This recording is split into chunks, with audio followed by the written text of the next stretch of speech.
Em 1961, quando a junta militar tentou dar o golpe de Estado para impedir a posse do João Goulart, o governador Leonel Brizola criou no Rio Grande do Sul a cadeia da legalidade. E ele ficou irradiando e falando, ele ganhou aquele contragolpe no gogó. Atenção, povo de Porto Alegre. Atenção, Rio Grande do Sul. Atenção, Brasil.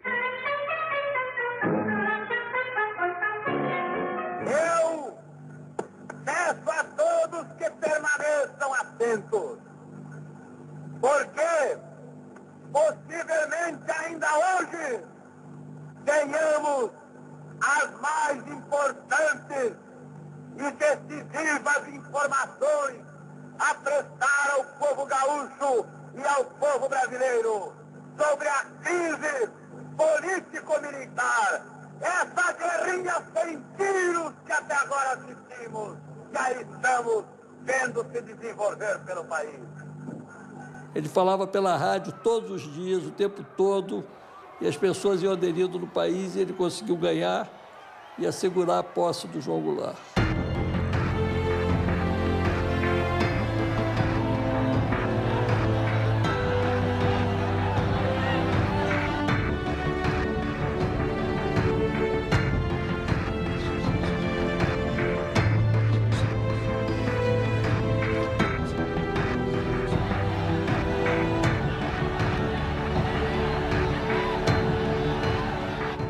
Em 1964, ele tentou reeditar a cadeia da legalidade.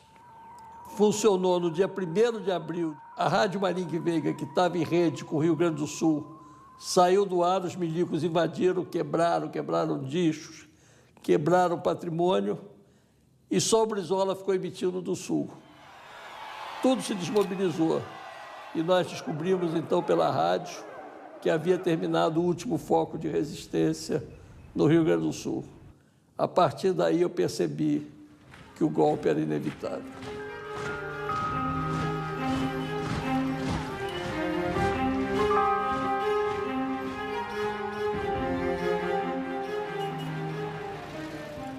Nós ficávamos na minha família, meu pai com esse rádio, eu com 14 anos, acompanhando as notícias com a esperança de que ainda houvesse uma resistência no país.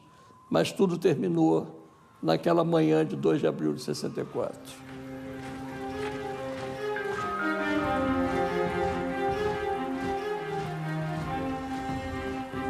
No dia do golpe eu estava no cinema e minha mãe tinha me dado a instrução de em caso de alguma coisa, de eu perceber alguma coisa, voltar correndo para casa.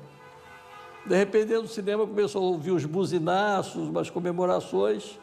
Fui até a porta do cinema e aí eu vi lençóis na janela, velas, pessoas se abraçando na rua, que o Rio de Janeiro considerava que o golpe tinha sido dado, na tarde de 1º de abril de 64.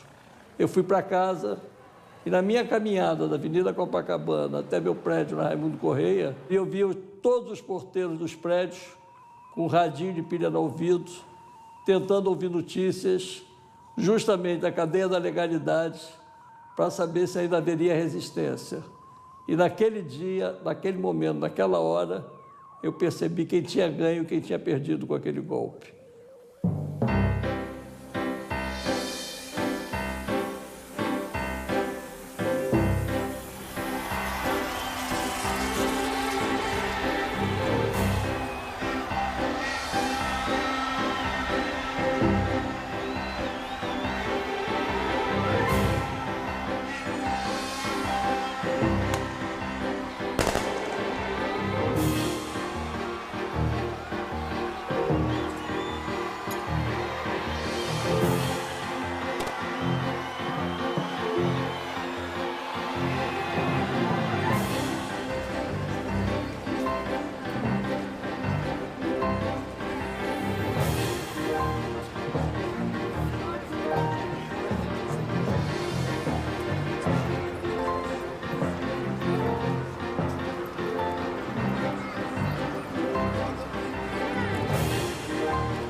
O mês de março de 1964 foi decisivo para o Brasil. Jango percebeu que deveria convocar o povo para as reformas de base. Pela elegibilidade de todos os brasileiros, pela pureza da vida democrática, pela emancipação econômica, pela justiça social e ao lado do povo, pelo progresso do Brasil.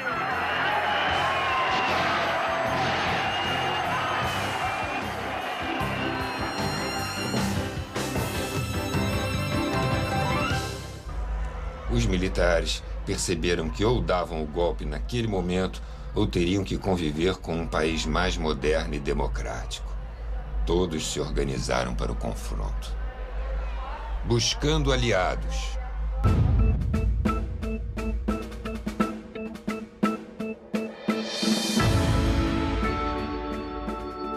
Um grupo leal ao presidente de oficiais e suboficiais vai tentar apoiar o presidente em sua luta para dar uma face mais humana e mais justa ao país.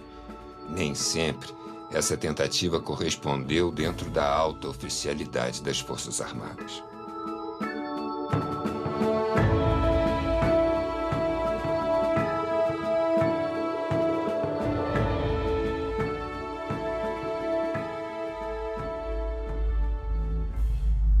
Nem tão só, mas mal acompanhado.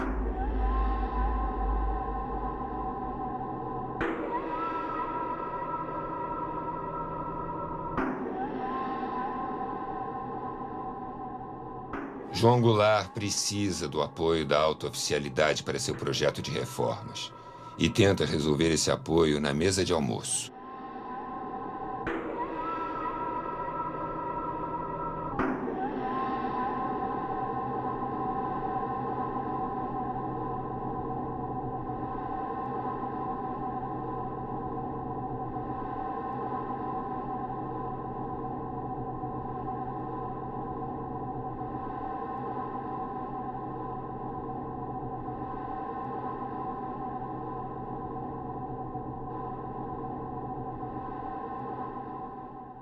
Primeiro de abril de 1964. O fato que eu testemunhei, que eu estava no Palácio das Laranjeiras, quando ele pediu a ligação para o Cruel, a Mauri Cruel, né?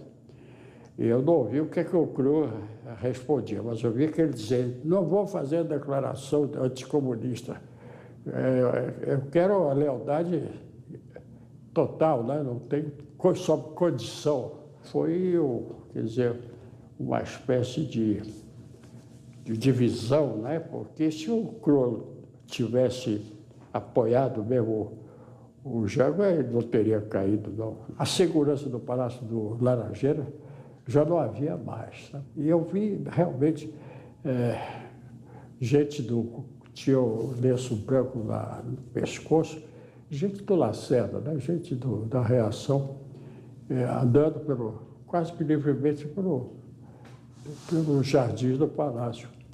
Aí nós pegamos o carro e rumo a Brasília, né? Paramos na saída do Palácio da Laranjeira, aí vem aqueles militar com espada na mão e os outros com metralhadora, mandando parar o carro. O primeiro era do Jango, o Carlar e Riff. O meu era o segundo, o carro. Também tivemos que descer as janelas do carro, né? Era tudo apontado para nós. Eu digo, puxa vida, vai ser uma execução aqui em massa. Aí esse militar reconheceu o Jango e disse: deixa esses vagabundos fugirem.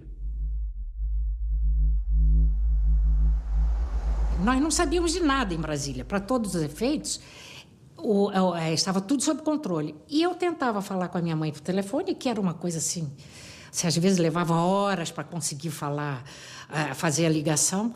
E a minha mãe dizia assim: mas Iracema, aqui está todo mundo na rua festejando, dizendo que o Jango caiu. Eu disse: não é verdade, mamãe, isso é ilusão. E eu tentando convencer a minha mãe de uma outra realidade.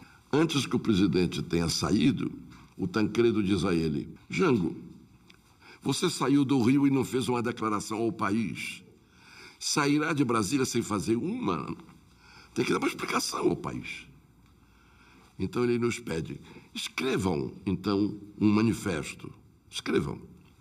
Ficamos Tancredo improvisando e eu de datilógrafo. Foi o último pronunciamento político do Jango em Brasília. Numa noite em que forças reacionárias desencadeiam, mais uma vez, o golpe contra as instituições democráticas e contra a libertação econômica da pátria, reafirmo a minha inabalável decisão de defender esse mesmo povo contra as arremetidas da prepotência e da pressão do poder econômico. João Goulart. Deviam ser, talvez, 7 da noite, 6 da tarde, quando o presidente vai para o aeroporto para fazer a viagem a Porto Alegre. Aí, 2 horas, espera, não saía mais o avião. Aí o Jango se sentou e saiu, porque pretextavam falta de uma peça desse avião, né? Aí ele achou que o negócio estava ameaçado realmente de ser preso, nessa ocasião, no próprio aeroporto militar de Brasília. E meu pai, então, entrou no avião e falou para ele, Jango, esse avião está sabotado. Você venha para o meu, que eu te levo a Porto Alegre. O Tancredo, naquela saída, diz assim, saiu daqui angustiado, porque, curiosamente, faz 10 anos, anote, 64, 54, faz 10 anos que eu assisti à última reunião presidida pelo presidente Getúlio Vargas. Naquela madrugada mesmo, Getúlio se suicida. Eu me pergunto, terei assistido pela última vez o presidente, terei estado com o presidente João Goulart pela última vez como presidente da República? Ele saiu do Palácio do Planalto dizendo, não quero a luta entre irmãos. Mas durante o voo para Porto Alegre, o presidente sentou-se ao meu lado e me perguntou, o que você acha dessa situação? Eu assistia muitas das reuniões do presidente, poucas eram as que eu não podia comparecer, e nós tínhamos uma grande intimidade política, não pessoal, familiar, não tínhamos. Era uma intimidade política. E eu fazia questão de manter nesses termos as nossas relações, e ele também não era um homem muito chegado a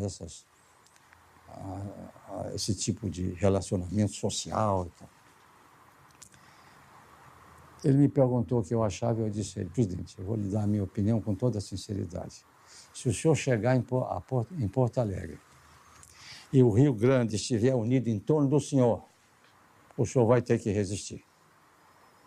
Mas se o Rio Grande estiver dividido e o general não tiver o comando total das tropas militares do Rio Grande do Sul, eu acho que o senhor deve pensar 2 vezes, porque nós seremos esmagados como o último reduto comunista do Brasil nesse episódio. O que é uma inverdade, o que vai passar uma imagem que não é a verdadeira do seu governo e da nossa atuação na vida política. Na madrugada de 1º para 2 de abril, o presidente do Senado declara vacância da presidência da República com João Goulart ainda em território nacional. Esse golpe já estava preparado desde o início de março. Se resistência houvesse, Auro de Moura Andrade transferiria o Congresso Nacional para São Paulo. Assim sendo, declaro vaga a presidência da República. O senador Auro Moura Andrade, porque esse é o grande responsável. Esse é o homem que traiu a nação, traiu o povo brasileiro, traiu as instituições deste país. Ele disse, não é verdade? O presidente da República abandonou o país, declaro vaga a presidência da República, convoco o presidente da Câmara dos Deputados, senhor Ranieri Mazzilli, nos termos da Constituição, a assumir a chefia do Poder Executivo. Está encerrada a sessão. E apagou os microfones. Jango ficou possesso, não ouvia daquela situação. Ficou furioso, mas aí parecia que era um fato consumado, né, esse golpe de Estado. Pouco tempo depois, os militares golpistas derrubam Auro de Moura Andrade da presidência do Senado com um peteleco.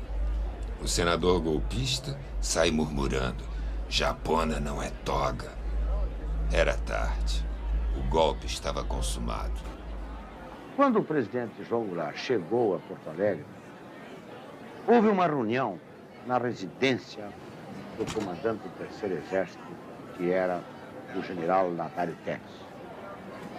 E a minha proposta foi o seguinte: que o presidente se retirasse para o interior do Rio Grande do Sul e que, naquele momento, nomeasse o general Hadário ministro do Exército, e eu aceitaria a nomeação de ministro da Justiça, e que nós iríamos tratar da resistência. Neste momento, afirmei ao presidente que considerava a situação favorável a uma resistência e que pedira, entretanto, aos meus demais camaradas generais que, com integral franqueza, lhes expusessem as suas impressões pessoais. O general Floriano Machado foi o primeiro a tomar a palavra e disse ao presidente que julgava uma aventura qualquer resistência, pois que no Rio Grande do Sul não dispunhamos de meios suficientes e no resto do país a situação estava completamente controlada pelas forças revoltadas. Exortou Sua Excelência a não se lançar nessa luta, lembrando que o presidente era moço, tinha diante de si um grande futuro político. Falou depois o general Saraiva, que também se externou pessimista quanto à possibilidade de resistência. O presidente ainda indagou ao general Saraiva sobre a tropa de São Borja, ao que este respondeu estar ainda fiel, mas não representava o suficiente para uma resistência eficiente. O general Otomar se pronunciou também pela impossibilidade de resistência, dada a carência de meios. Finalmente, coube-me a palavra. Afirmei ao presidente que discordava inteiramente dos meus camaradas. Julgava que dispunhamos de meios suficientes para iniciar uma resistência. As guarnições de Porto Alegre, São Leopoldo e Vacaria estavam fiéis e, possivelmente, no resto do estado, poderíamos contar com outras unidades.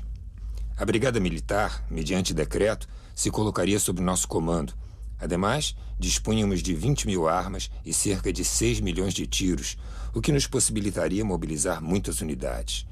Continuei com a palavra para dizer: presidente, devo finalmente afirmar-lhe que minha mentalidade de soldado é de que, enquanto se dispõe de um punhado de homens, se resiste, até esperar que a vitória se conquiste por milagre. A decisão final dessa reunião coube ao presidente, que decidiu que não houvesse resistência porque considerava que seria um tributo de sangue demasiadamente grande que o povo brasileiro teria que pagar para restaurar os seus direitos. E o Jango chegou e diz assim: eu quero agradecer o companheirismo de vocês todos e o apoio que estão me dando, mas eu prefiro me retirar do país para evitar o derramamento de sangue. E eu nunca me esqueci que o Brizola diz: vai embora, traidor. Tu nunca mais vai voltar para esse país. Mas teve uma discussão entre ele e o Brizola? Muito. Acalorada. O último palavra, o Jango me pegou pelo braço e disse: Wilson, vem cá, eu não sou revolucionário. Revolucionário é o Brizola.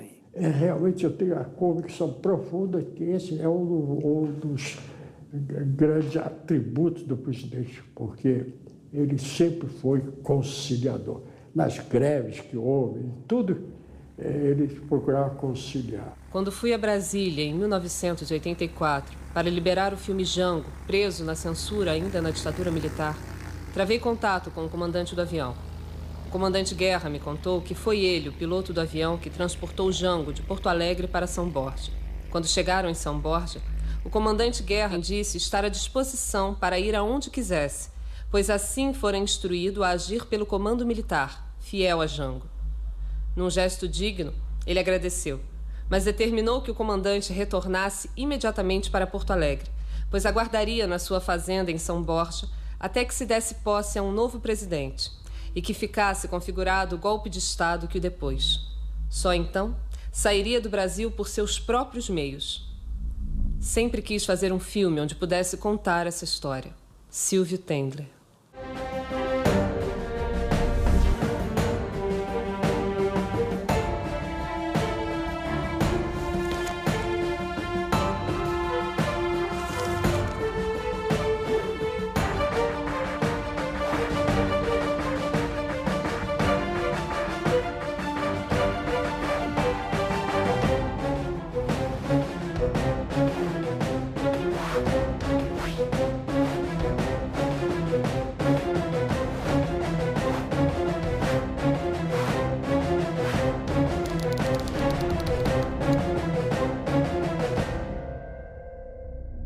Apesar da surpresa, apesar do desgaste que já vinha sofrendo o governo, se o presidente João Goulart decidisse resistir, decidisse contra-atacar, ele dispunha ainda de tropas, ele dispunha de elementos aqui no Rio para, inclusive, ocupar o Palácio Guanabara, onde estava o Lacerda conspirando, ele talvez tivesse ganho aquela parada, ou pelo menos estabelecido uma luta mais prolongada.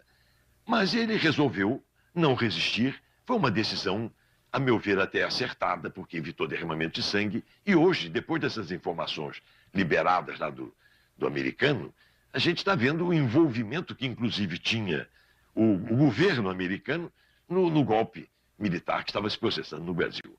Eu nunca tive essa informação.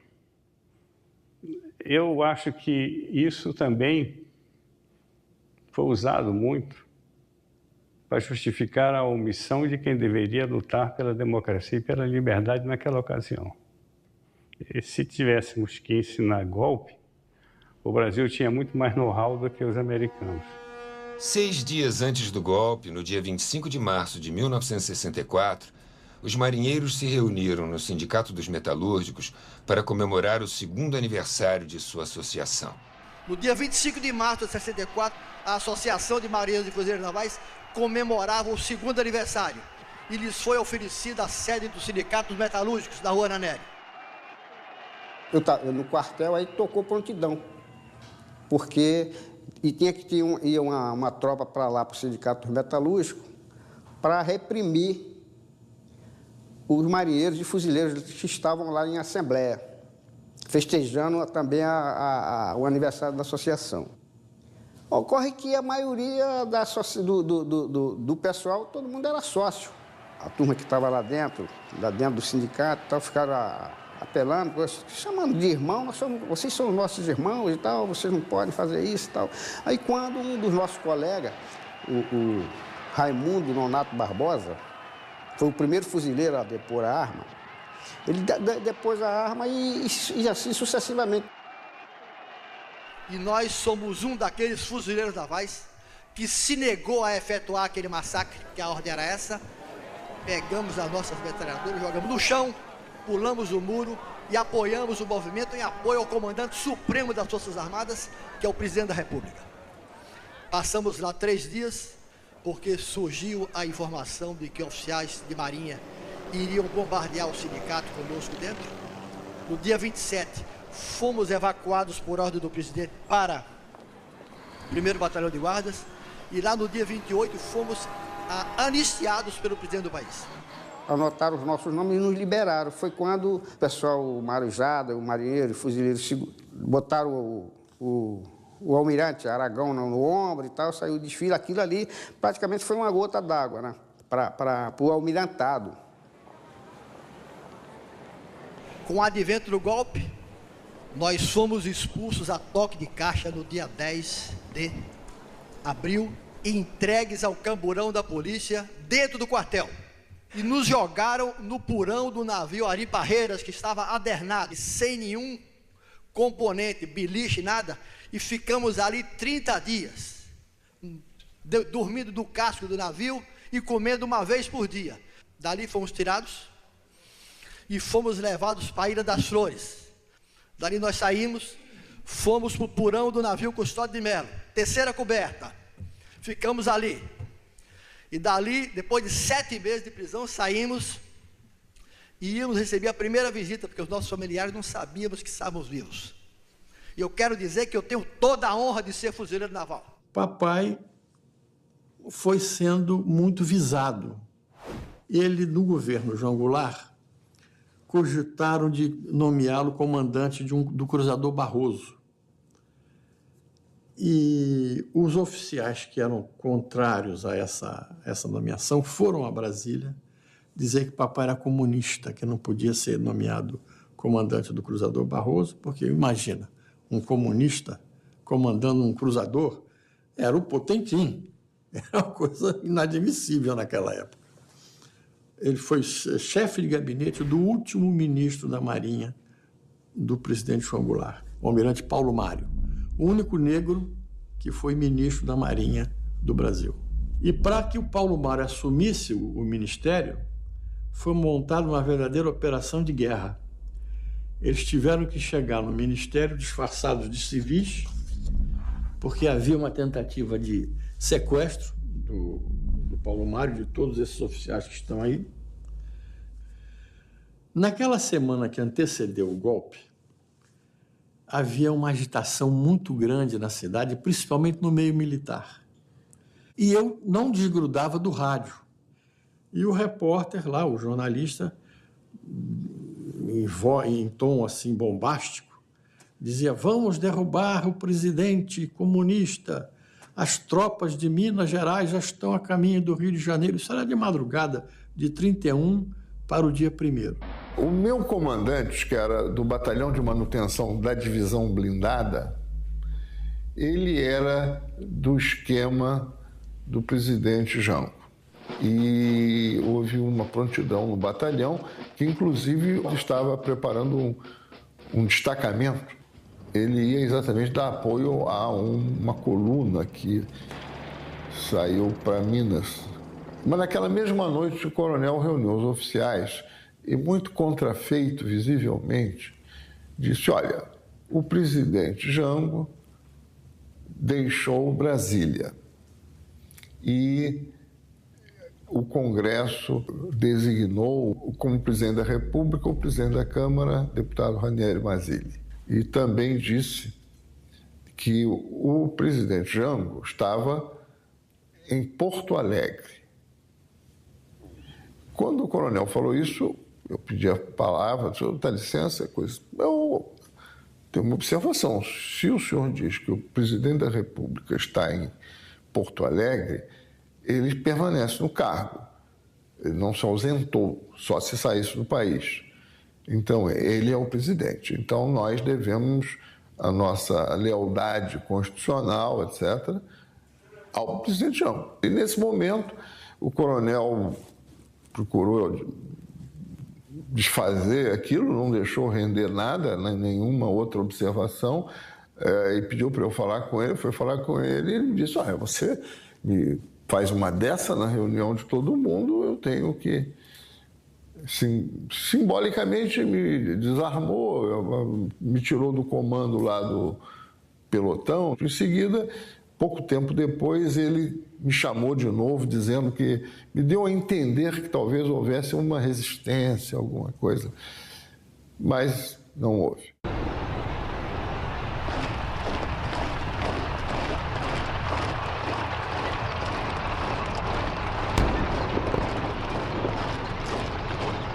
O presidente falou que queria que ele fosse para Minas.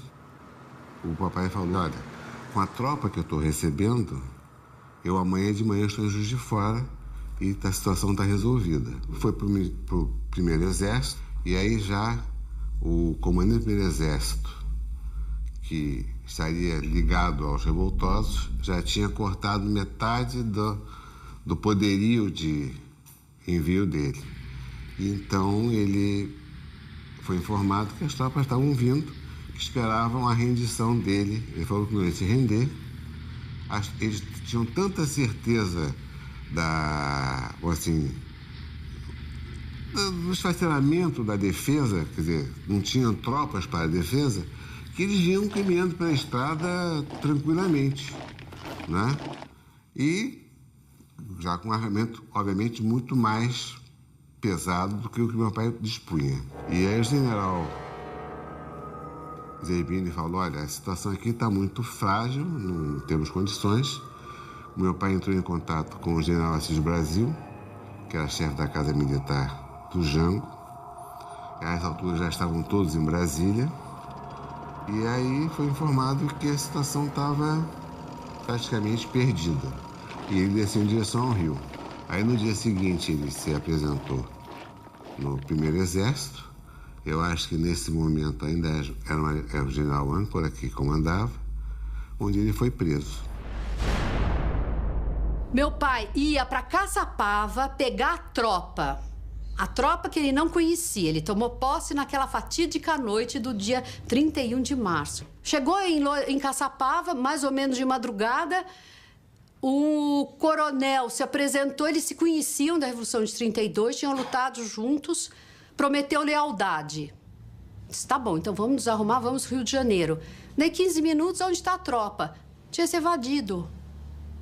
Não tinha tropa nenhuma, eles tinham fugido. Daí ele disse, o que eu faço? Mesmo sozinho eu vou pro Rio de Janeiro. Chegou no Rio de Janeiro, ele foi se apresentar, entregar que ele estava armado ainda e sumiu. Passou assim pouco tempo, ligaram, dizendo, dona Terezinha, seu marido está detido no Forte Copacabana. Na manhã do dia 1º, o coronel Raul Carnaúba sabia que eu estava contra o golpe e me pediu para ir ao Palácio Laranjeiras, entrar em contato com a presidência, com o presidente ou com quem estivesse da Casa Militar, para saber o que fazer, o que o regimento poderia fazer, porque o golpe estava em pleno andamento. E dali eu assumisse o comando do Ministério da Guarda do Ministério do Exército. E chegando no palácio, o presidente já tinha ido embora. Tinha ido embora e soube que o grupo do Lacerda estava reunido no Palácio Guanabara, mas ali eu não tinha mais o que fazer, porque se o presidente tinha abdicado. Fui para o Ministério do Exército, assumi o comando da Guarda. Eu recebo a visita de 3 sargentos, um deles não falou nada, mas 2 vieram me comunicar que ia acontecer um massacre de estudantes ali no Caco. Me explicou que chegou uma tropa de civis e paramilitares, é claro, a paisana, com metralhadoras e revólveres de Kombi, e agora eles estavam cercando a faculdade e os estudantes se recolheram para a universidade. Eu imediatamente peguei o que eu dispunha de tropa e resolvi ir lá. Quando eu cheguei no Campo Santana, o povo gritava, ainda gritava, Exército é do povo, junto com os estudantes, queremos armas, queremos armas. Aquilo me impressionou muito, porque, na verdade, o Exército estava ali para reprimi-los e não... criou-se uma ilusão. Era povo mesmo, aquele pessoal que vai para a Central do Brasil, que circula por ali, não era nada assim programado. Quando eu cheguei no Caco, a cena era a seguinte, esse grupo paramilitar apontava as armas para a porta da faculdade e já tinham jogado um pouquinho antes gás lacrimogêneo, que é pelas janelas, porque quebraram as janelas e jogaram gás lá dentro, esperando os estudantes saírem. Eu alertei que eles se retirassem da região, que era uma região nossa, que eu ia entrar na faculdade. Eles não me atenderam. E aí houve uma escaramuça e eles acabaram fugindo. Entrei com os meus subordinados, arrombamos a porta e a cena foi uma cena que a gente não esquece, né? Caídos nas escadas, estudantes sufocados. Voltei para o Ministério do Exército, para a minha função. Eu cheguei ali, fui imediatamente preso e já tinha ido um tenente da guarda ali da Casa da Mãe, já tinha ido lá dizer que eu cheguei atirando nas forças que queriam... os golpistas, que eles achavam que eram as forças restauradoras da democracia e tal, e contra o comunismo, aquelas bobagens, né? Aí o coronel Aragão, depois general Aragão, estava me esperando, ele me conhecia, era cavalaria também, e eles me prenderam imediatamente e me colocaram numa lancha, me levaram a Forte São João numa lancha, inicialmente para Santa Cruz, e depois eu fui para o isolamento. no Imbuí, um isolamento que durou 58 dias. E foram 20 anos sofridos, muito sofridos. Nós fomos logo um dos primeiros a ser caçados. Primeiro foram os brigadeiros coronéis, 5 dias depois veio o ato 1, um complemento, e nós fomos. Eu estava servindo no Galeão, começando, cheguei, entrei de férias, não tinha nem começado a pilotar Douglas. Eu entrei dentro do caminhonete, logicamente com o Correio da Manhã, que era o jornal que a gente lia, e eu vi que as pessoas estavam um pouco estranhas com relação a mim. Aí, quando eu peguei o jornal e abri, estava lá meu nome como caçado. Tomei café na mesa, aquela mesa de 9, ninguém sentou comigo, eu sentei sozinho. Quer dizer, eu já passei a ser um leproso, né? Uma pessoa não grata, perigosa, porque qualquer coisa podia respingar neles. Aí eu fui ao comandante, aliás, na verdade, o subcomandante, e disse: ó, major, coronel, eu acabo de receber essa informação aqui, né? Fui ler o jornal, aí disse: ah, meu filho e tal. Ainda me fez umas perguntas com relação ao socialismo. E disse: olha, não tem outro jeito, eu tenho que lhe prender. Os navios já estavam cheios, né, de coronéis e brigadeiros, então nós fomos deslocados para o cassino no Galeão, no quarto dos oficiais.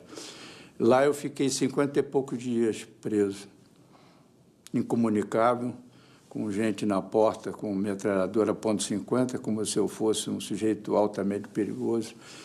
Deram um banho de sol só na gente nesse período. Quando eu cheguei ao QG, o brigadeiro Teixeira estava saindo do comando.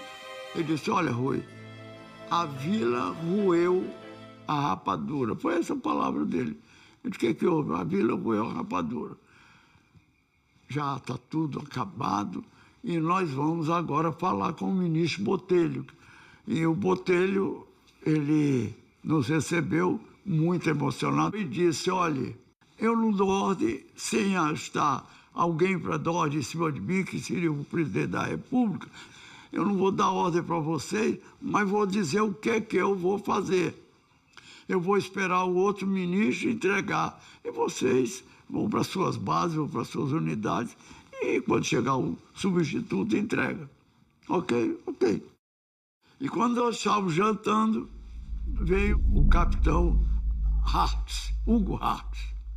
Virou-se para mim e disse: Coronel Rui, nós estamos com esse avião C-54, o quadrimotor. Estamos com 20 sargentos aí dentro. Tem algum armamento que nós tiramos aqui no paiol de armamentos aqui da base. E vamos para onde foi o presidente João Goulart. Quando cheguei na base, reuni a base no cinema e disse: acabou a prontidão. Eu vim de lá e contei exatamente o que o ministro disse. Eu não quero entregar a base. Eu quero passar o comando da base como eu recebi.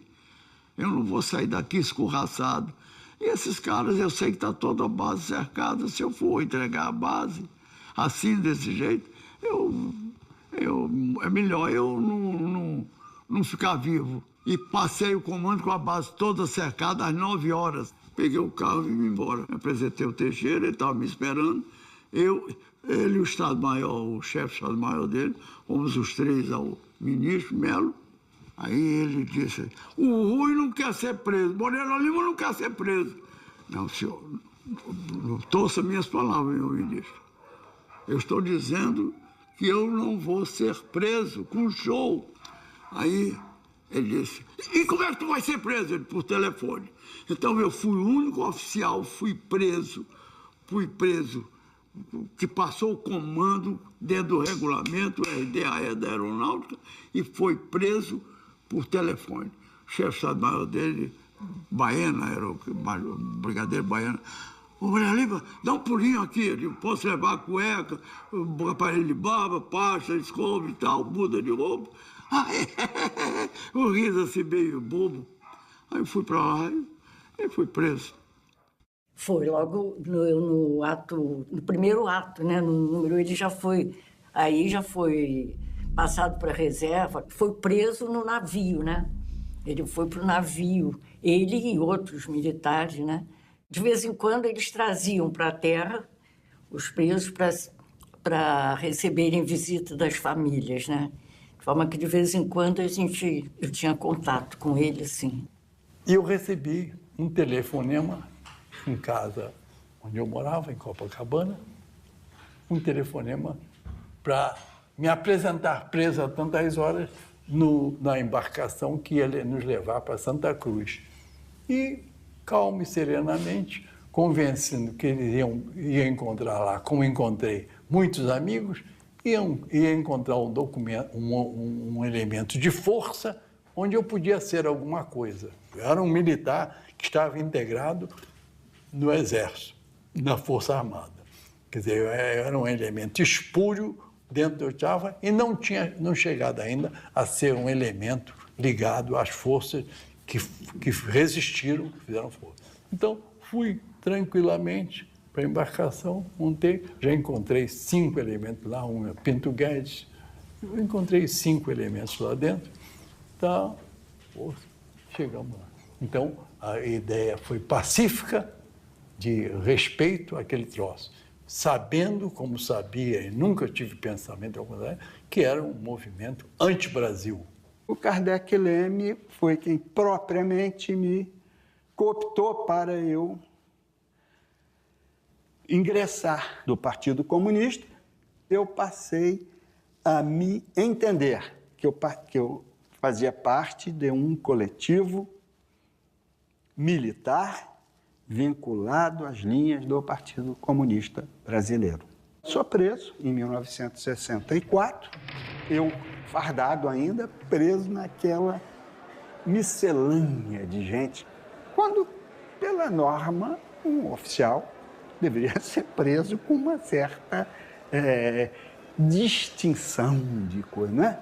É uma coisa discriminatória, mas é regulamentar. Eu já vinha sendo observado pelas minhas posições, conversa, porque naquele tempo, quem não era lacerdista era comunista. Quem era nacionalista era comunista. Ou, enfim, quem não era o que eles queriam era comunista. Não tinha meio termo. Então, eu era um comunista. E no dia 6 de abril, que foi numa segunda-feira, eu fui me apresentar. Não fui me apresentar no Ministério da Marinha. Não fui me apresentar antes, porque eu digo, agora vou passar, eu estava no trapo. Vou descansar em casa com minha família. E quando eu cheguei, nessa sexta-feira, dia 6, eu fui preso. Me levaram.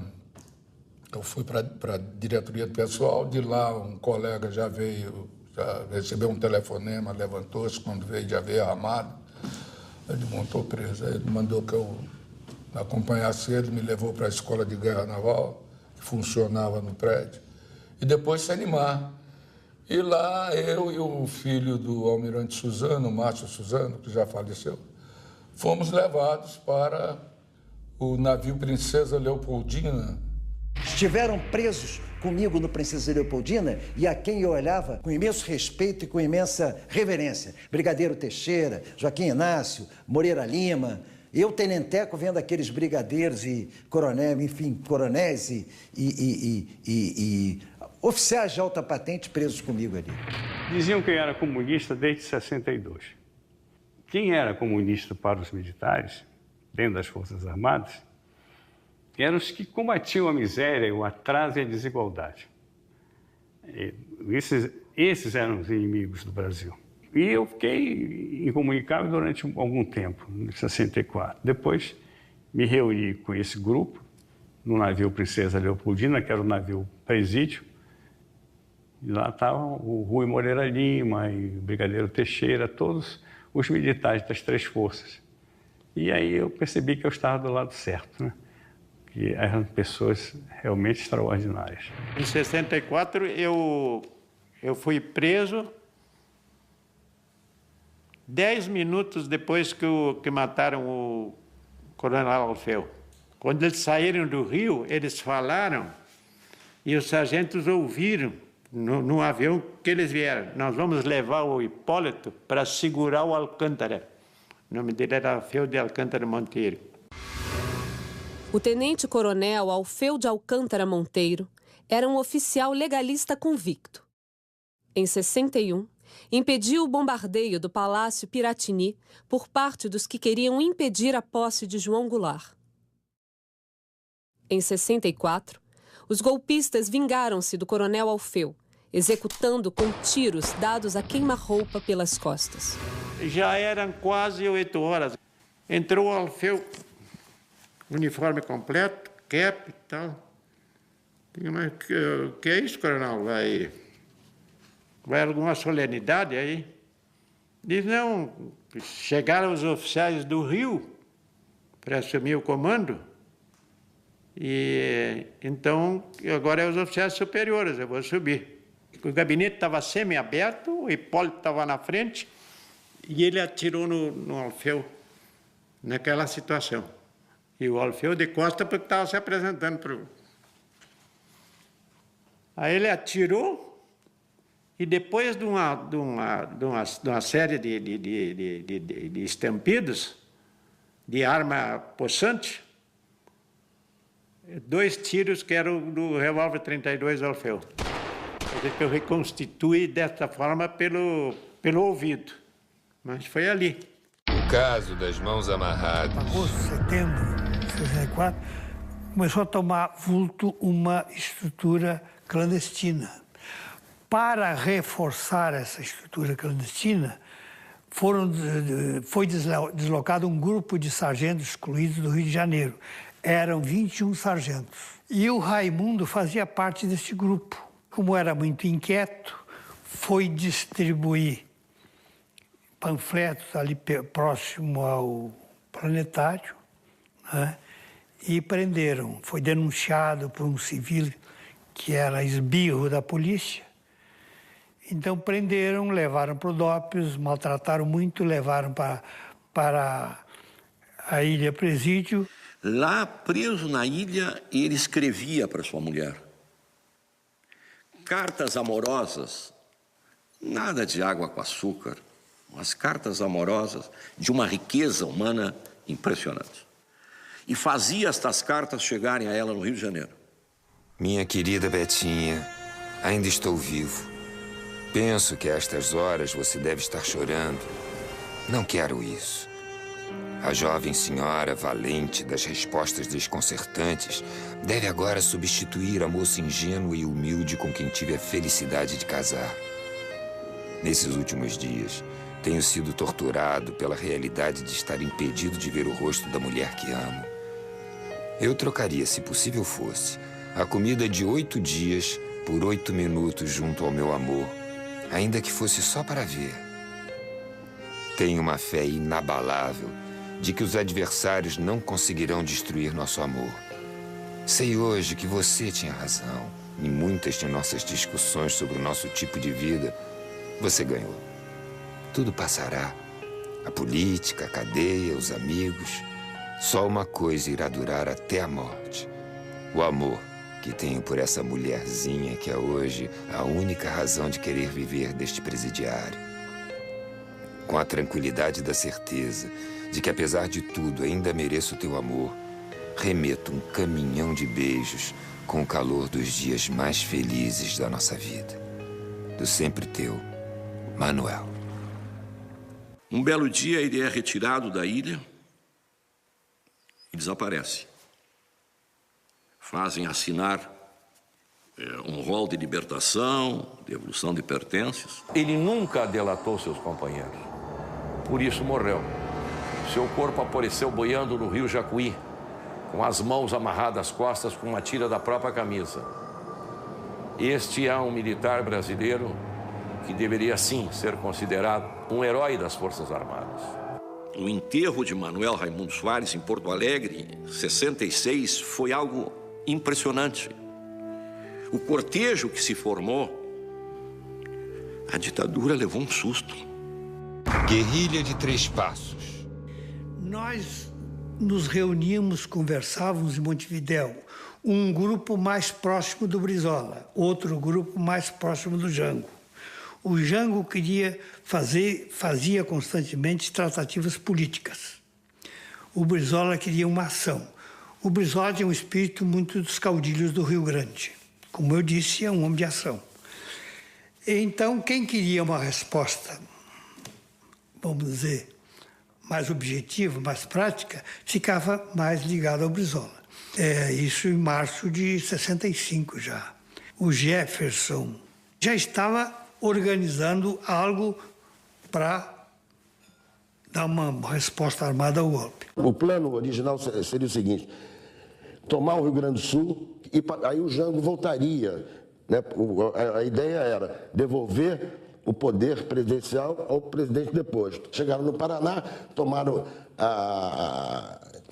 lá a guarnição da polícia, uma guarnição do exército, foram numa rádio. Nisso, de 10, 15 homens que foram com ele conseguiu aumentar isso para mais uns 100, 80, 100 homens e foram embora. Foram cercados, então, na selva do Paraná, ali perto de Três Passos.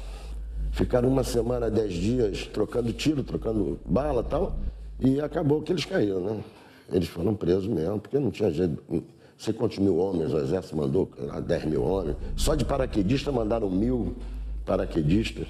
Queriam dar 30 anos para ele, né, de pena. E aí, na época, a equipe do Dr. Sobral Pinto conseguiu reduzir para 10.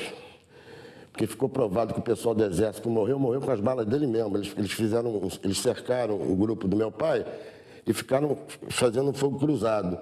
Busca no exterior, ou Operação Pré-Condor.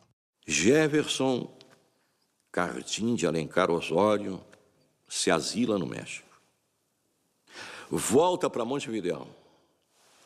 Continua circulando, indo a Argélia falar com a Reis, indo a Cuba, indo a Chile, circulando fortemente, resistindo com seu filho de nome Jefferson, seu sobrinho, tripulando um automóvel Aero Íris vermelho, placas de Porto Alegre, número tal, embarca no ferryboat em Colônia, rumo a Buenos Aires, mas vão para o Chile.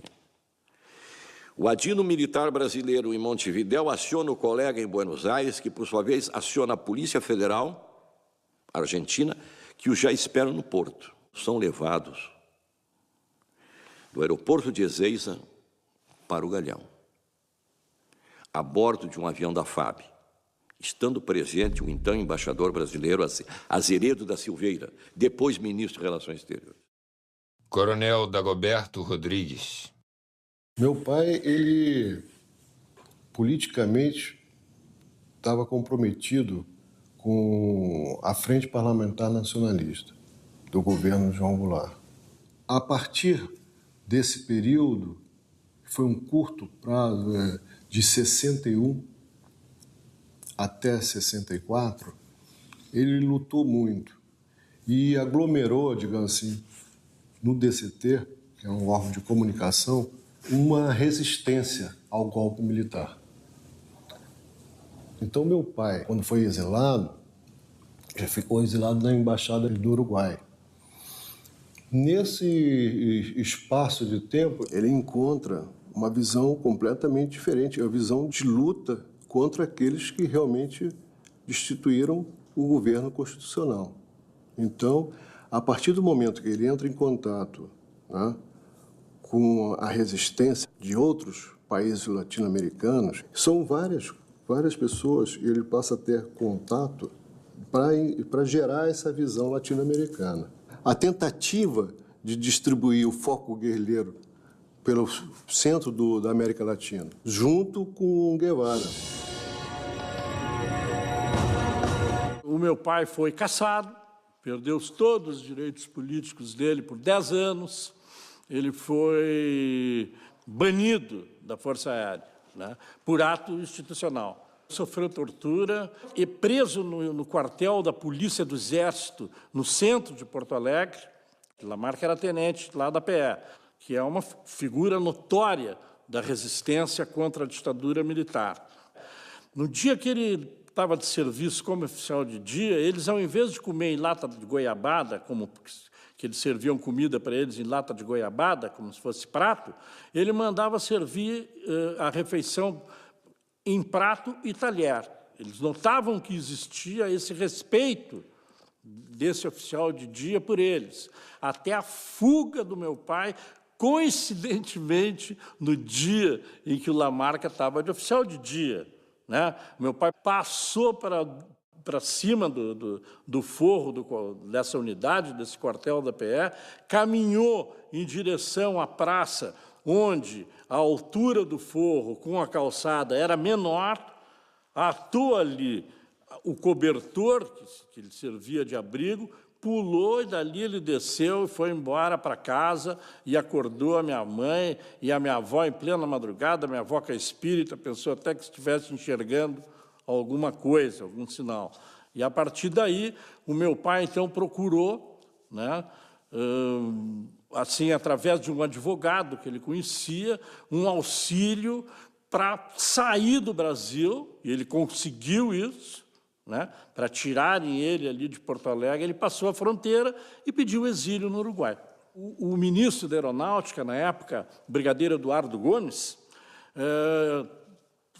fez uma portaria secreta, encaminhado ao Departamento de Aviação Civil, ao DAC, caçando a credencial técnica desses elementos. Então, eles foram uma segunda cassação, né? Eles não podiam ser mais militares, tudo bem, então, posso para fora das Forças Armadas. Mas agora eles não poderiam também exercer a credencial técnica deles. Proibido de voar, rapaz. Foi proibido de voar. Quando eu fui voar, a paraense me deu o lugar de comandante e me mandou para Belém. Aí, quando eu cheguei, eu requeria a minha carteira de voo. Quando eu requeri minha carteira de voo, passei 1 mês, 2 meses.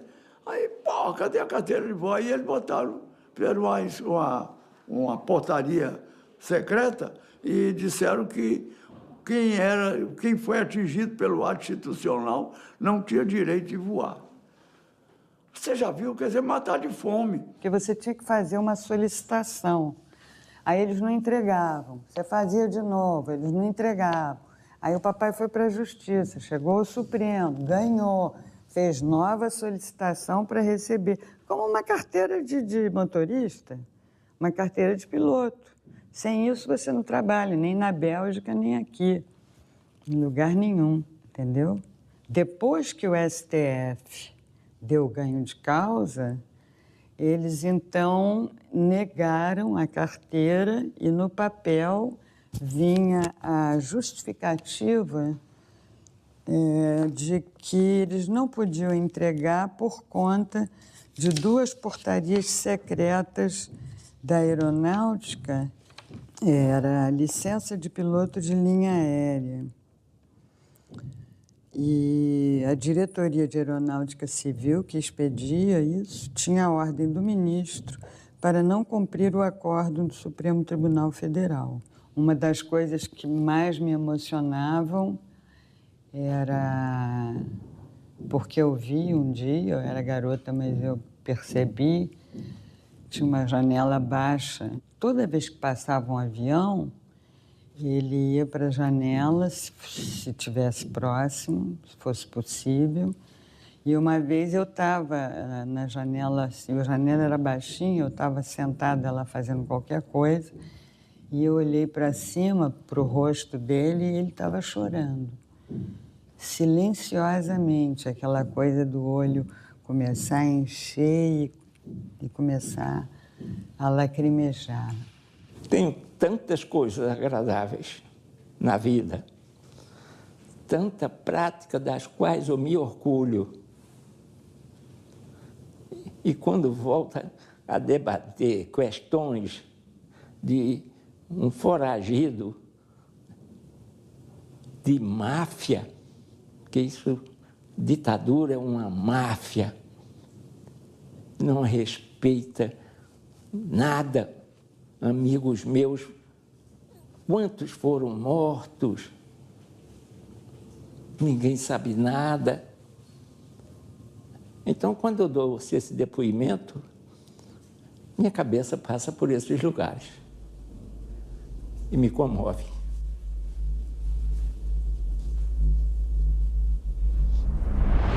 Respeitei sempre um tal de FEB, né?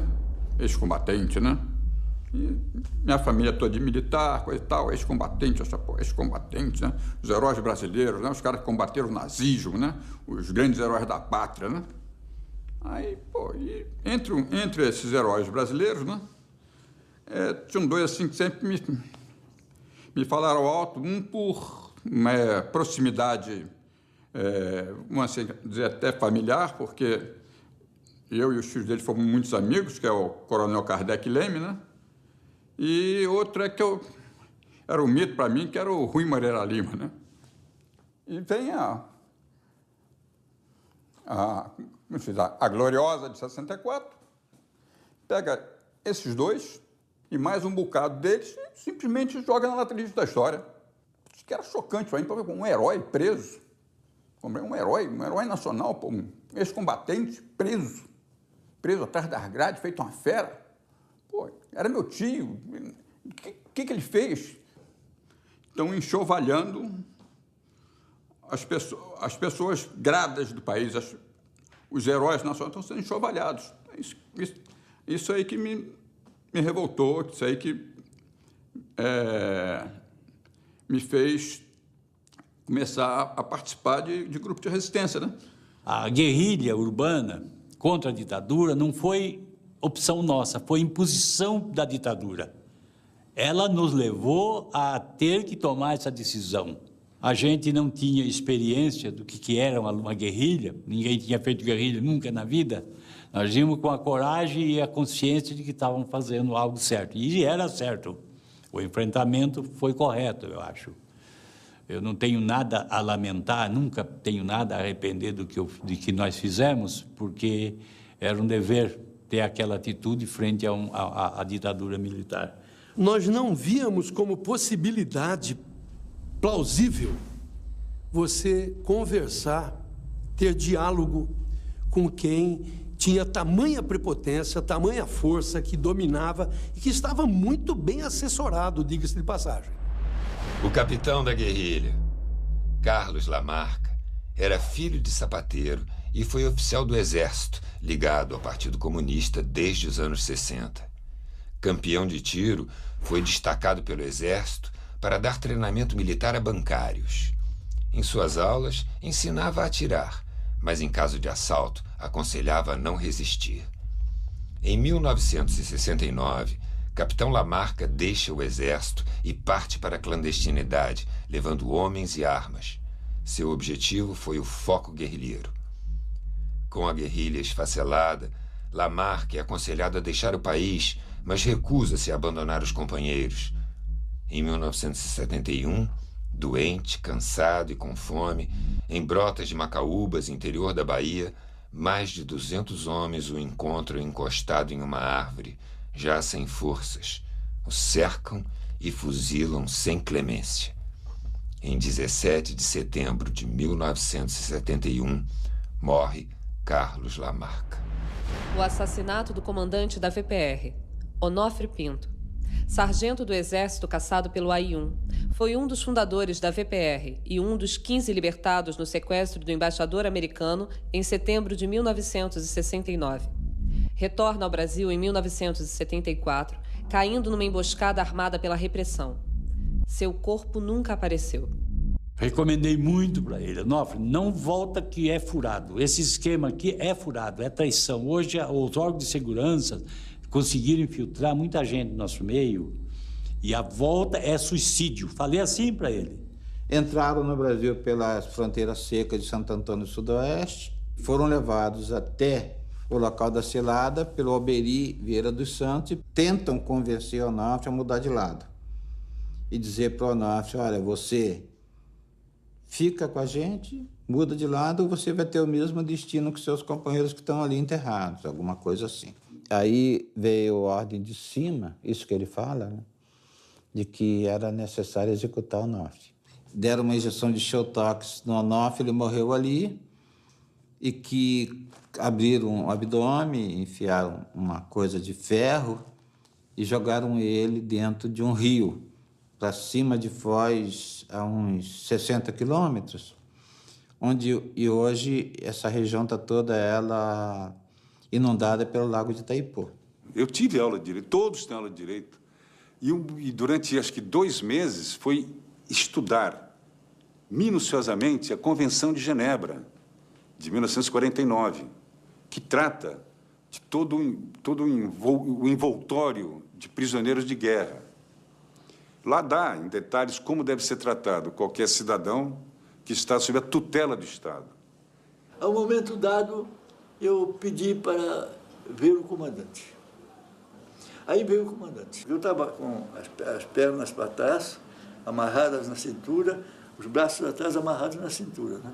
Muito bem. Então, me jogaram assim, mas eu tinha cabeça, eu podia ver a cabeça. Você fala. Eu falei, pois é, eu queria falar com o senhor o seguinte, porque, afinal de contas, nós estamos em campo de luta, estamos em guerra. E os senhores estão fazendo... Somos prisioneiros de guerra dos senhores. E a Convenção de Genebra, que implica no respeito aos prisioneiros. Os senhores podem pensar e sorrir que isso é uma fantasia. Mas e se nós pegamos prisioneiros dos senhores? Como é que nós vamos fazer a recíproca, o correspondente às torturas que os senhores fazem conosco? Nós acharíamos que devíamos respeitar os prisioneiros. Mas como os senhores estão fazendo? O comandante chegou, teve uma imprecação violenta, né? Disse 2 nomes feios, viu? Insultou não só a minha mãe, mas a família. E terminou com uma diretiva muito clara. Pau nele, mais ainda. Que Convenção de Genebra nem nada.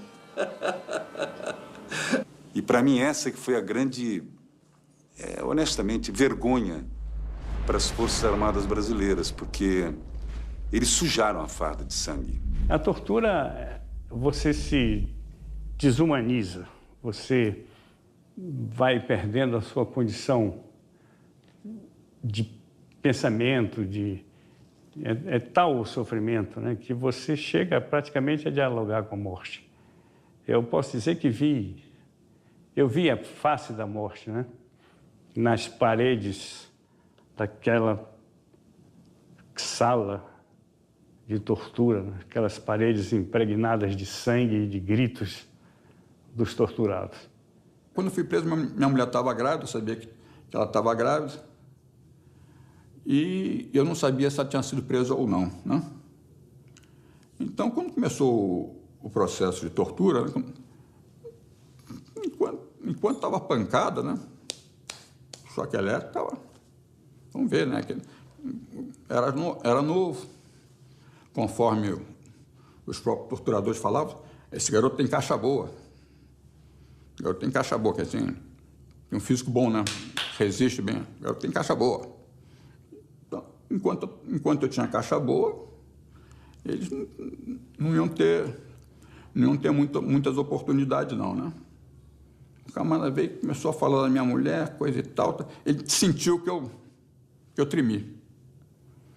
Ele sentiu que eu tremi, aí ele veio, o camarada veio assim, e descreveu, vamos dizer assim, fisiologicamente, quase cientificamente, como é que ele ia fazê-la abortar com as mãos. Entendeu? Vou enfiar a mão, eu falei, eu vou arrancar o filho lá. E como eu já vinha sentindo na carne, né, do que eles eram capazes, né, em momento nenhum passou pela minha cabeça que eles não seriam capazes ou que eles não iriam fazer isso, né? Então, isso é uma coisa que me enfraqueceu muito, né? Me enfraqueceu muito, assim, psicologicamente, né? São 3 gerações combatendo a ditadura. Meu avô, minha mãe e eu. Ainda bem que não sou eu com meus filhos, né? Meu avô derrubou eles em Jacareacanga, Aragarças, em 61, e ficou por baixo em 64. A minha mãe continuou, né, na oposição, deputado estadual de oposição, né, da época PTB, depois MDB. Era oposição, fazia a oposição dela ao nível, como se diz, político pequeno, mas algumas coisas que fiquei sabendo depois, que ela deu asilo a ex-marinheiro, ajudou financeiramente o pessoal da revolta dos sargentos, né? Toda vez que ela via algum de nós chorando, algum de nós em dificuldade, ela: "Não chore, meu filho, que a vida combate a ida, viver é lutar." É um poema, né, de um índio enfrentando os brancos, né? E a mãe nessas tábuas, querendo calar seus filhos criados na lei do terror.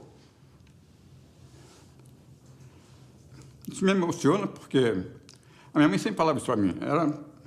Era um lugar comum das conversas dela. Toda vez que ela via algum de nós chorando, algum de nós em dificuldade, ela: "Não chore, meu filho, que a vida combate a ida, viver é lutar." Não chores, meu filho. Não chores, que a vida é luta renhida. Viver é lutar. A vida é combate que aos fracos abate, que os fortes, os bravos, só pode exaltar. E a mãe, nestas tabas, querendo calados os filhos criados na lei do terror, teu nome lhes diga que a gente inimiga talvez não escute sem pranto, sem dor. As armas ensaia, penetra na vida, pesada ou querida, viver é lutar. Se o duro combate, os fracos abate, aos fortes, aos bravos, só pode exaltar. Canção do Tamoio, Antônio Gonçalves Dias. A inventividade da maldade. Cada um relata, não é que não havia um padrão, não era uma coisa organizadinha, vamos fazer isso até eles falarem. O gosto pela maldade, a descoberta, a criatividade para inventar humilhações, ou sofrimentos, padecimentos corporais, né? Isso me deixa, primeiro que é muito difícil, a gente vai lendo, tem uma média, tem um limite do que eu consigo estudar por dia, porque é muito doloroso, é deprimente, de verdade. Segundo, porque a gente vê a casquinha muito frágil que protege uma certa legalidade democrática no Brasil. E como ela se rompe facilmente. Acredito que nenhum brasileiro saiba o que eles continuarem ensinando, porque existe a formação de oficial. É grau universitário. E se você passa uma história falsa, mascarada, você não protege o futuro. Nesse sentido, que eu acho que não superou ainda o golpe de 64. E a formação do militar, na minha opinião, continua a mesma. É uma ilusão pensar novos oficiais, jovem oficialidade, isso não existe, na minha opinião, não existe. Mesmo que eles tenham assim uma visão mais atual dos problemas que envolvem o próprio Exército, quanto à questão do comunismo é a mesma coisa. É só pegar, eu não tenho a menor ilusão em relação a essa coisa de os militares serem outros e com outra cabeça, isso não existe. É só pegar as revistas representativas das Forças Armadas, que são revistas do Clube Militar, do Exército, né? Da Aeronáutica e da Marinha, eu recebo as revistas, e os artigos são, assim, de um primarismo, de uma mediocridade que abrange, que toda, vamos dizer, ela abarca a questão anticomunista como uma obsessão, a obsessão é a mesma. Não há um único exemplar das revistas que não, ali, né, você não encontra, isso não é coincidência, é claro que isso é encomendado, né, você não encontra ali matérias de uma coisa assim primária, de um anticomunismo estúpido, obsessivo, e nos colocando a todos ainda da época do golpe como a serviço conscientemente do comunismo ou dos interesses de Cuba, ou como inocentes úteis, como eles gostavam de rotular alguns companheiros nossos. Então, eu não tenho ilusão, não. É só ir na Vila Militar, um dia que forem gravar, assim, en passant, por lá, na Vila Militar, de manhã, 7 horas da manhã, aqueles soldados cantando hinos, quer dizer, correndo, que nem eles imitam muito o modelo americano. É lógico, eles convivem com os modelos americanos, de filme americano, no sir, yes sir, sargento, aquela coisa. Eles vão correndo e cantando. As letras são terríveis contra o comunismo, os vermelhos que nós banimos. Essas coisas ainda estão aí em plena execução. A presidente Dilma Rousseff recebeu, depois de tantos anos, os restos de João Goulart com honras de chefe de Estado, coisa que os militares nunca lhe tributaram antes. Ele foi submetido à perícia, os restos foram coletados e ele voltou para São Borja para o seu segundo sepultamento, já que ele tinha sido sepultado em 76, logo após a sua morte. Eu era presidente do MDB do Rio Grande do Sul, começamos a entrar, a debater, a discutir. Eu sei que exigimos e conseguimos que o Jango entrasse pelo Rio Grande do Sul e viesse por Uruguaiana, que a Uruguaiana é a fronteira com a Argentina, em direção a São Borja, onde ele seria enterrado. O cara passou a 120, voando em direção a São Borja. E a determinação é que o enterro em São Borja tinha que ficar meia hora na igreja e enterrar e acabou. Mas estava toda o Rio Grande do Sul em São Borja, um mar de gente. Na hora que passou em frente à igreja, o povo cercou, não deixou o carro andar, avançou, os soldados não sabiam o que fazer, tiraram o corpo, abriu a igreja e botaram o corpo ali, que estava toda a igreja superlotada. Inclusive, a viúva do Jango estavam ali esperando. Depois não houve jeito, nós levamos a pé o cadáver da igreja até o cemitério.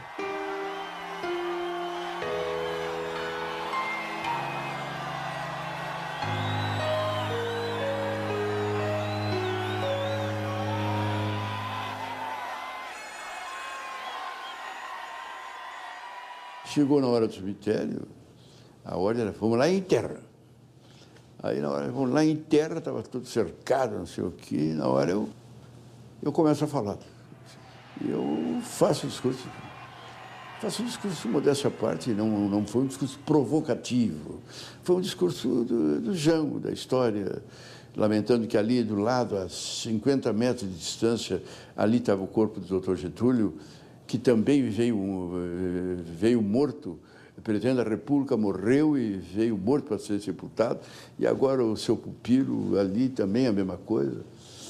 Quando eu terminei de falar, estava aquele silêncio assim.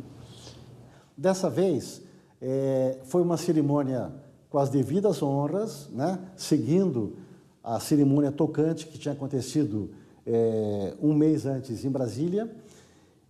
E, nesse momento, aparece uma figura inusitada chamado Carlos Bolívar Gelder, que vem a ser o general, 4 estrelas, comandante do Comando Militar do Sul, que era o antigo Terceiro Exército que mudou de nome. Ao contrário da cerimônia de Brasília, não houve honra das Forças Armadas em São Borja. Isso foi transferido para a Brigada Militar, que é a chamada PM local, a PM gaúcha, que tem apenas 25 mil homens, e é a força estadual. Então, os militares se retiraram da cerimônia de São Borja, de forma bastante eloquente, me parece, e deixaram só por conta da Brigada Militar, que fez a guarda de honra para o presidente. O repórter pergunta para o general se a presença dele aí representava uma retratação dos militares e do Exército diante da figura do presidente. E, surpreendentemente, destoando do clima afetivo, do clima emotivo que cercava o segundo sepultamento do Jango, o general sai de coturno para cima do repórter, dizendo, não há retratação nenhuma, não há nenhum erro a reparar. A história não comete erros, a história é história. Se o general acredita piamente na bobagem que disse, ele, primeiro, não devia ter ido a São Borja, porque se ele não estava lá encarnando a retratação que as Forças Armadas, segundo ele, não assumiram diante do sepultamento do presidente João Goulart, ele devia ter ficado em Porto Alegre, no QG. Não devia estar lá, porque ele estava fardado, ele não estava como cidadão comum, não era o cidadão Carlos Bolívar Gelder, era o general comandante do Comando Militar do Sul. Um militar fardado, ele sempre fala em nome da sua corporação. Segundo, ele podia ter sido mais elegante e ter dito isso, olha, eu estou falando em meu nome pessoal, não estou falando pela força. Quando ele fala aquilo, é encarado como sendo uma posição corporativa da força terrestre que ele comanda e representa. Na hora que houver uma determinação clara do comandante supremo das Forças Armadas, que é o presidente da República, dizendo: eu quero que as Forças Armadas façam um pronunciamento, se declarando consciente de que foi errado ter derrubado o governo João Goulart e pedindo desculpas por todas as violações de direitos humanos. A minha opinião é de que os comandantes acatam e fazem. Então, aí há um problema também nas forças civis, que precisam elas próprias de se libertar dos seus medos, dos seus fantasmas, para fazer essa determinação. Meu pai era civilista, não queria que eu fosse ser militar, eu teimei e fui ser militar. Então, quando eu entrei para a escola, ele me fez essa carta, que eu considero essa carta o meu vadimeco. Essa carta foi meu guia durante a minha estada na Força Aérea, nos quartéis que eu passei. Ela é curta, mas ela diz tanta coisa que a gente pensa nela quando ouve até. Ele disse: Rui, és cadete, amanhã, mais tarde, general. Agora deves estudar muito, redobrar os teus esforços, deves obediência aos teus superiores e lealdade aos teus companheiros. Sê um patriota verdadeiro e não te esqueças que a força somente deve ser empregada a serviço do direito. O povo desarmado merece o respeito das Forças Armadas. É este povo que deve inspirá-las nos momentos graves e decisivos.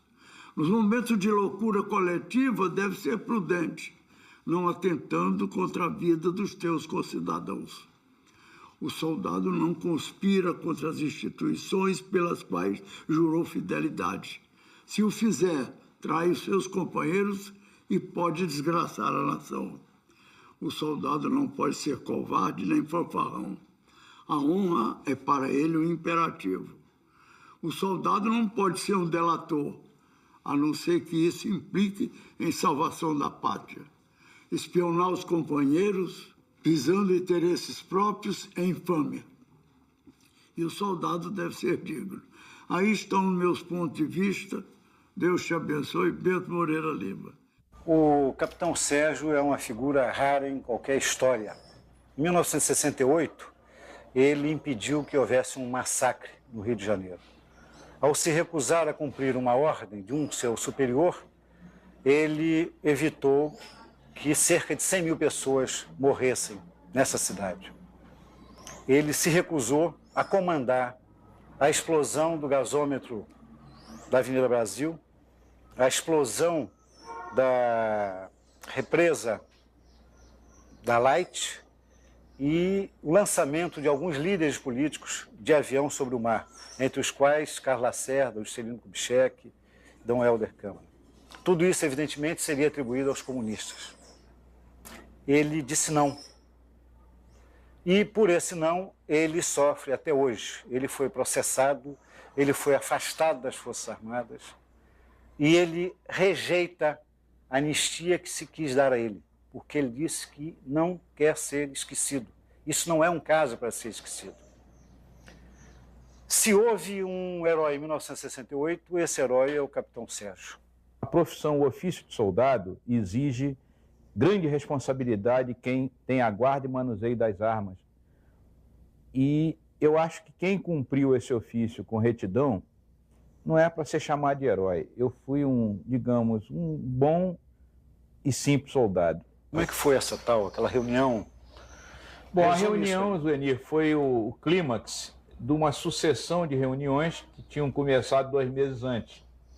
Então foi a famosa reunião do Daodesse. Era uma reunião onde, pela primeira vez, compareceu todo o Paraçara. Até então, só eu dialogava com o brigadeiro Bournier e tinha dialogado uma vez com o brigadeiro Hipólito. Nessa reunião, ficou claro a intenção de emprego da unidade com a finalidade que você explicitou antes. E, no caso, após a reunião, que teve aquele desfecho dramático, quando eu disse não, que foi surpreendente para o brigadeiro Burnier. Apesar dele saber meu ponto de vista, ele esperava que eu fraquejasse. A proposta foi exatamente qual? Qual é a ordem que ele queria te dar? Não havia uma ordem assim sintética. Era o acionar, digamos assim, era um processo de escalada terrorista oficial, com vários atentados, como na porta da CIA, do Citibank, da Embaixada Americana, e num dia X, a destruição simultânea de Ribeirão das Lajes e do gasômetro, aqui de frente ao Novo Rio.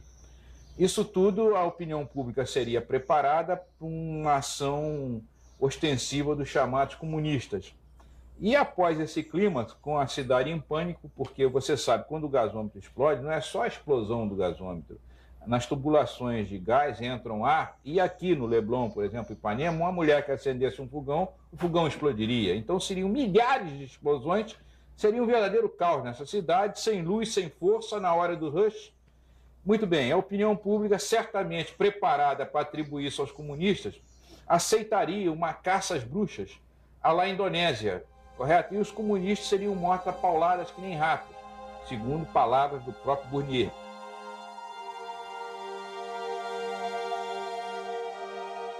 No início de 1969, ensaiava meus primeiros filmes.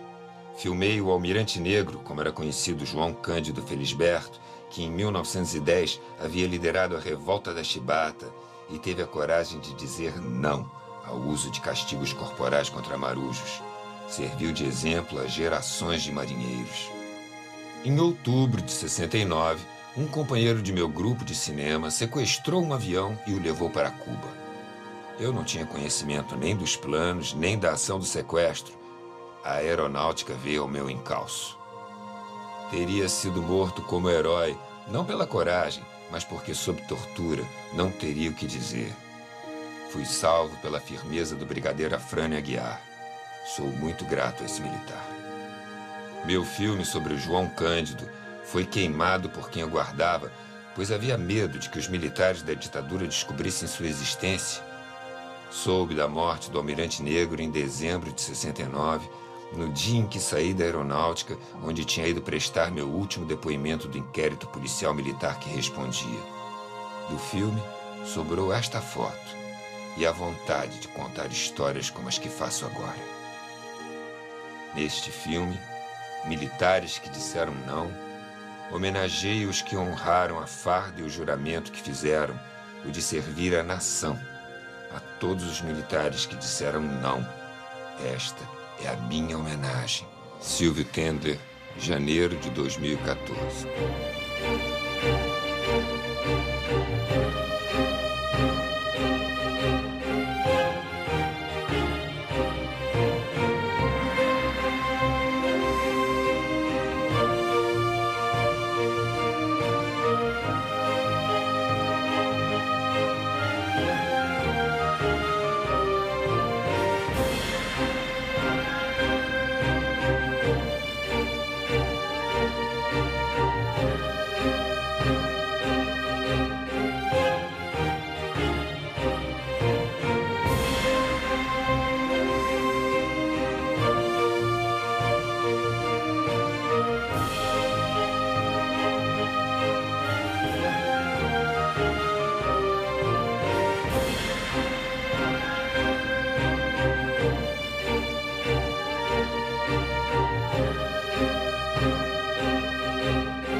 A história não tem ponto final mesmo.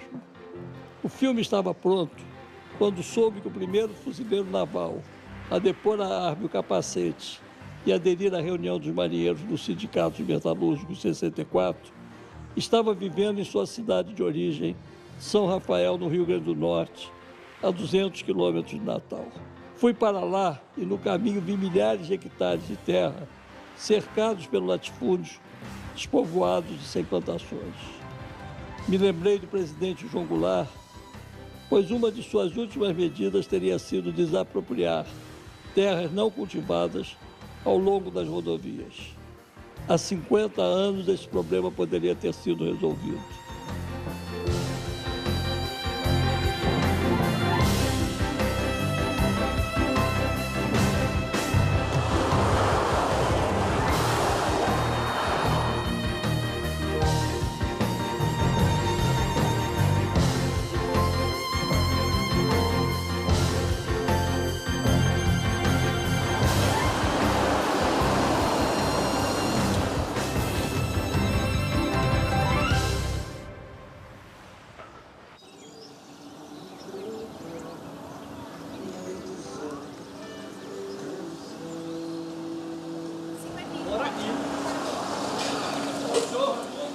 Eita, Raimundo! O senhor Raimundo Nonato? Quem é o Raimundo Nonato? É o senhor que é Raimundo Nonato? Nonato Barbosa. É? É. O herói? Queria ser.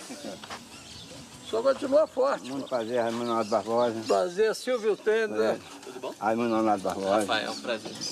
Prazer, eu sou... Quem me deu seu contato foram seus companheiros lá do Rio. Coutinho e companhia. É, Coutinho e companhia.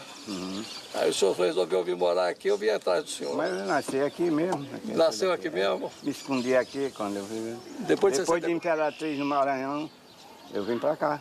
64 o senhor fugiu para Imperatriz, foi? Imperatriz. O senhor não chegou a ser preso, não? Não preso eu fui, tive no Alto da Boa Vista. Eu e os colegas todos, aqueles dos 26. Entendeu? Fizemos preso. Bem, cá, é verdade essa história que no Sindicato Metalúrgico o senhor foi o primeiro a depor as armas? Foi. Foi o primeiro a botar lá o capacete e a metralhadora no chão, foi? Então, vamos sentar aí para contar um pouco essa história. Vamos entrar aqui, aí não está muito quente, vamos para cá. Estava vendo o encontro no Sindicato Metalúrgicos, vocês estavam de guarda, aí vocês foram chamados para reprimir. Para ir para lá, reprimir, exato. Vocês já tinham conversado que eu ia aderir ou foi decidido? Não, estava naquele tempo chamando, vamos embora, que aqui estamos. Nós realmente era um aniversário da nossa associação. Aí eu cheguei e arriei. Mas comigo foi acompanhado o resto, 26, 25, comigo foi 26. Não estava o Coutinho, estava outra turma toda. Mata a saudade aí.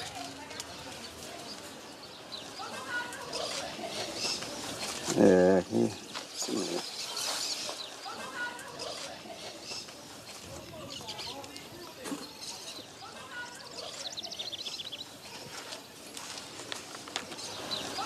Quem é esse aqui?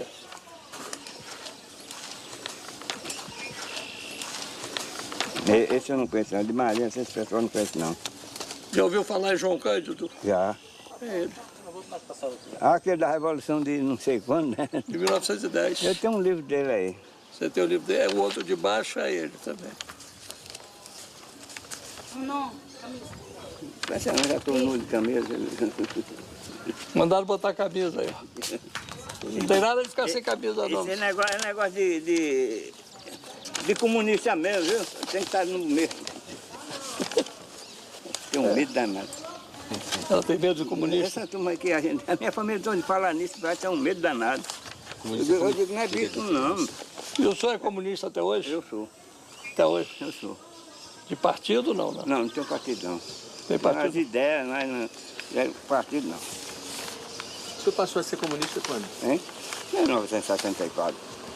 Cheguei a São Rafael e encontrei o fuzileiro Raimundo Nonato Barbosa vivendo com sua sobrinha e família. Foi um encontro de muita alegria e um reencontro com a história. Considero Raimundo Nonato um personagem tão importante quanto foi João Cândido Felisberto em 1910. Este filme termina como homenagem a ele. Outro foi aqui. Olha o coração dele aí, pô. Eita, os homens estão com...